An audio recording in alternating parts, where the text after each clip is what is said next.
सूरदास जीवन परिचय। महाकवि सूरदास का जन्म रुनकता नामक ग्राम में सन 1478 ईस्वी में पंडित रामदास के घर हुआ था। पंडित रामदास सारस्वत ब्राह्मण थे। कुछ विद्वान सीही नामक स्थान को सूरदास का जन्म स्थल मानते हैं। सूरदास जी जन्मांध थे या नहीं, इस संबंध में भी अनेक मत हैं। कुछ लोगों का कहना है कि बाल मनोवृत्तियों एवं मानव स्वभाव का जैसा सूक्ष्म और सुंदर वर्णन सूरदास ने किया है, वैसा कोई जन्मांध व्यक्ति कर ही नहीं सकता। इसलिए ऐसा प्रतीत होता है कि वे संभवतः बाद में अंधे हुए होंगे। सूरदास जी श्री वल्लभाचार्य के शिष्य थे। वे मथुरा के गौघाट पर श्रीनाथ जी के मंदिर में रहते थे। सूरदास का विवाह भी हुआ था। विरक्त होने से पहले वे अपने परिवार के साथ ही रहा करते थे।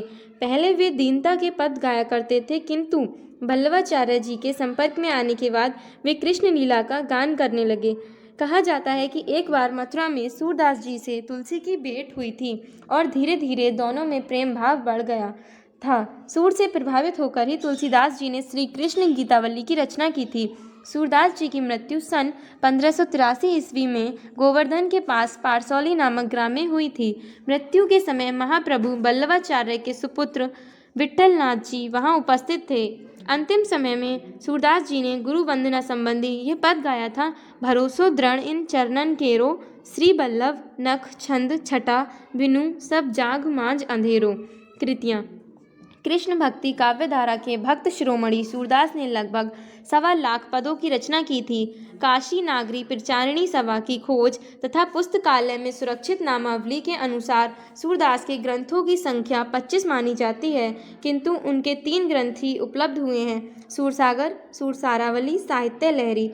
सूरसागर सूरदास जी की एकमात्र प्रामाणिक कृति है। इसके 1.25 लाख पदों में से केवल 8 से 10 हजार पद ही उपलब्ध हो पाए हैं। संपूर्ण सूरसागर एक गति काव्य है। इसके पद तन्मयता के साथ गाए जाते हैं। सूरसारावली ये ग्रंथ अभी तक विवादास्पद स्थिति में है, किंतु कथावस्तु, भाव, भाषा शैली और रचना की दृष्टि से निसंदेह ये सूरदास की प्रामाणिक रचना है। इसमें 1107 छंद हैं।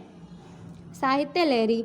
साहित्य लहरी में सूरदास के 118 दृष्टकूट पदों का संग्रह है। इसमें मुख्य रूप से नायिकाओं एवं अलंकारों की विवेचना की गई है। कहीं कहीं पर श्री कृष्ण की बाल लीला का वर्णन तथा 1-2 स्थलों पर महाभारत की कथा के अंशों की भी झलक है।